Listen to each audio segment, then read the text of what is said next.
Wir haben ja bereits in verschiedenen Videos dazu berichtet. Am 17. Januar 2024 haben sich EU-Parlament und EU-Ministerrat darauf geeinigt, weitreichende Maßnahmen zur Bekämpfung der Geldwäsche einzuführen in der gesamten EU.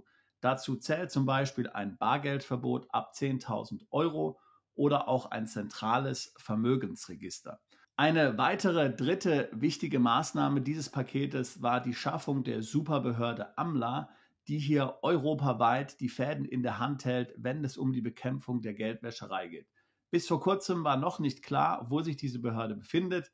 Jetzt, Ende Februar, wurde bekannt gegeben, sie wird in Frankfurt am Main in Deutschland zu Hause sein. Was das bedeutet, darüber wollen wir hier sprechen. Nun, es mag nicht verwundern, dass die AMLA hier nach Frankfurt kommt. Schließlich ist Deutschland das Land der Gestapo, das Land der Stasi. Hier hat man Erfahrung damit, die Bürger zu überwachen und das Ganze auch noch sehr effizient zu organisieren.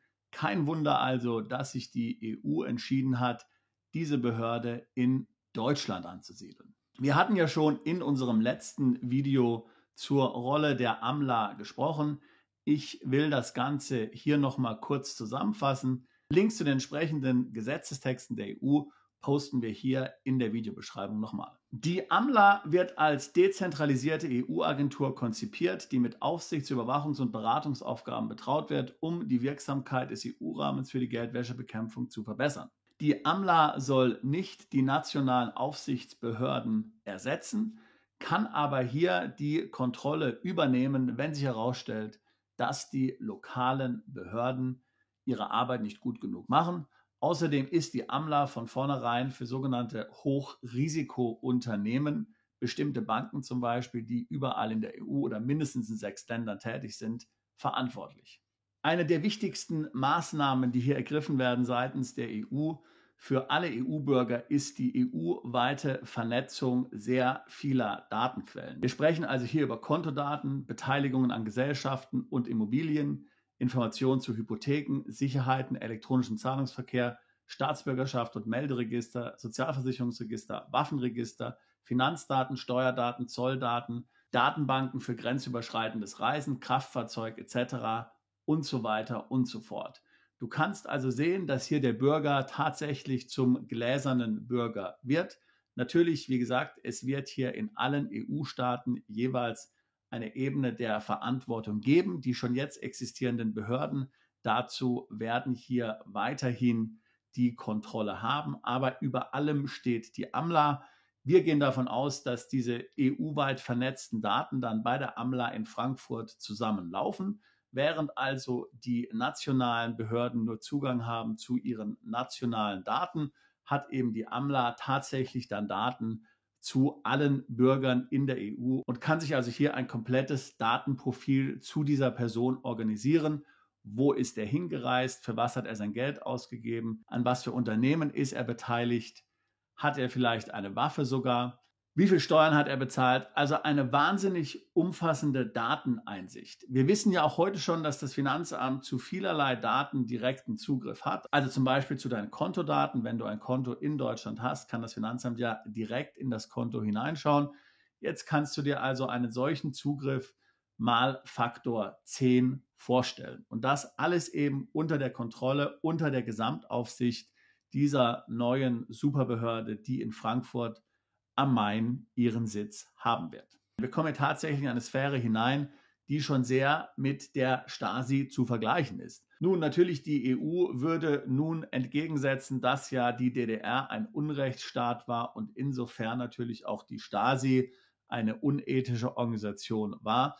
Tja, die Frage ist natürlich, was hat denn überhaupt die DDR erst zum Unrechtsstaat gemacht? Und da würden viele sicherlich sagen, es war genau eben diese Institution der Stasi, unter anderem natürlich, ja, nicht nur die Stasi. Das heißt also, hier kommen wir natürlich schon an eine Situation heran, wo wir sagen müssen, dass das Ganze sehr China gleicht, ja. Es scheint tatsächlich so zu sein, dass die EU vorhat, wie China zu werden, hier den absoluten Überwachungsstaat im Grunde genommen zu etablieren, immer unter dem Vorwand, dass es hier um die Terrorismusbekämpfung geht. Aber ich glaube, jeder von uns kann hier sofort sehen, dass das Ganze wohl mit Terrorismusbekämpfung nicht sehr viel zu tun hat. Ich meine, überlegen wir uns mal, wie viele Personen eigentlich tatsächlich in Deutschland durch Terroristen gestorben sind in den letzten 10 Jahren oder von mir aus auch in der EU.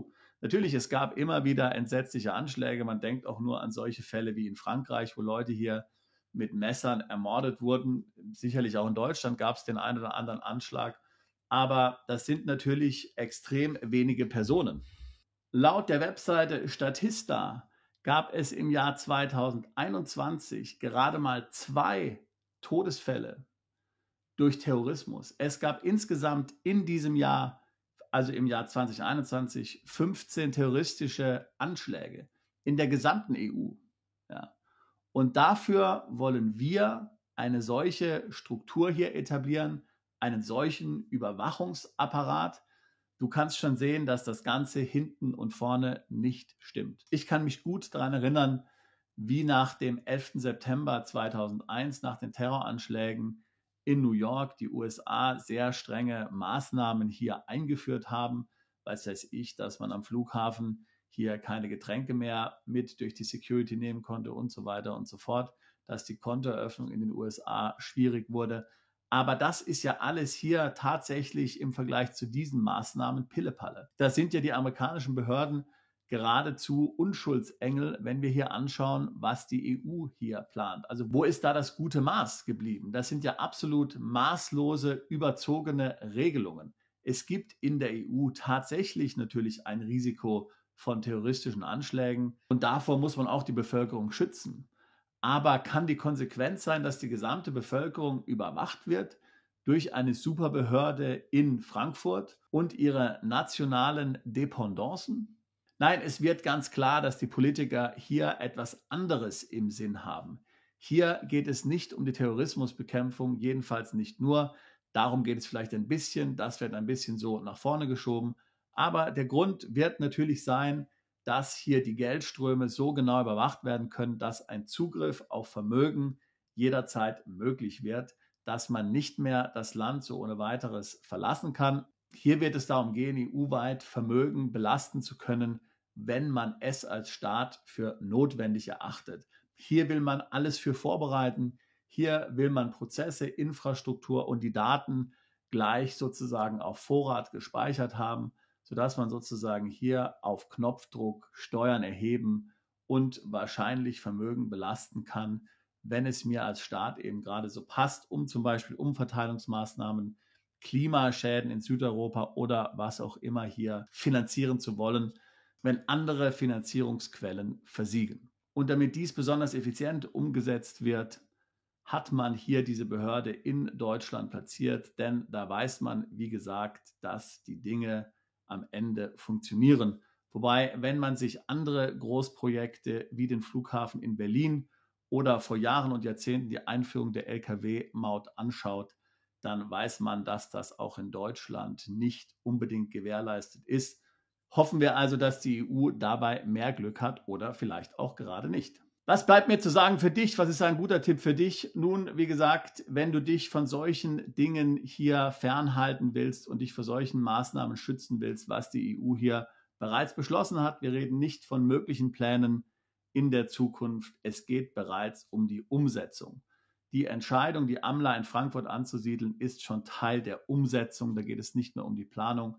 Wenn du dich schützen willst, dann musst du dich dazu entscheiden, die EU zu verlassen. Einen anderen Schutz gibt es vor solchen Maßnahmen wohl nicht mehr.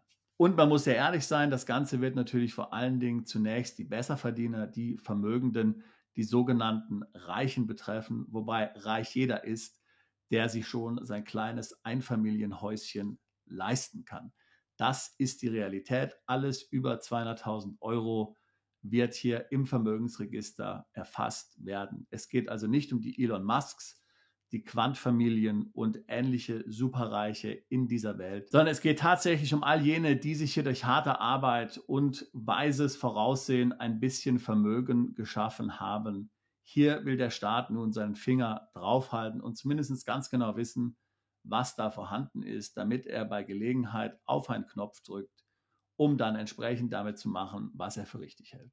Wenn du dieses Video vor Mitte April 2024 anschaust, dann weise ich dich gerne darauf hin, dass wir ein Event in London haben, der Mitte April 2024 stattfinden wird. Dort werden wir uns genau mit diesen Themen beschäftigen. Vermögensschutz außerhalb der EU. Was kann man machen? Wie kann man hier mit diesem neuen Maßnahmenpaket der EU umgehen? Wie kann man sein Vermögen schützen? In welche Länder kann man umziehen? Was sind mögliche Assetklassen, die man besser schützen kann als andere? Wenn dich das interessiert, der Link ist hier in der Beschreibung des Videos drin und natürlich auch auf unserer Webseite. Generell möchte ich dich einladen, wenn dich das Thema hier ein bisschen aufgeschreckt hat und du jetzt auch vorhast, ins Ausland umzuziehen, buche ein Beratungsgespräch. Link ist hier in der Beschreibung drin. Wir helfen Mandanten seit fast 20 Jahren dabei, ins Ausland umzuziehen, die steuerliche Situation zu optimieren, Vermögen aufzubauen, bestehendes Vermögen zu schützen. Ich würde mich freuen, auch über dein Auslandsvorhaben im Beratungsgespräch zu sprechen. Bist du Unternehmer, Freiberufler oder Investor? Zieht es dich schon lange ins Ausland? Mach heute den ersten konkreten Schritt in eine Zukunft mit mehr Geld und mehr Freiheit. Buche ein Beratungsgespräch mit Sebastian und seinen Kollegen. Unsere Kanzlei unterstützt Mandanten wie dich dabei, deine Steuerlast legal zu reduzieren, Vermögen aufzubauen und zu schützen und deine persönliche Freiheit zu maximieren. Profitiere jetzt von unserem Fachwissen und unserem Netzwerk. Gehe zu mandatierung.com und werde Mandant unserer Kanzlei.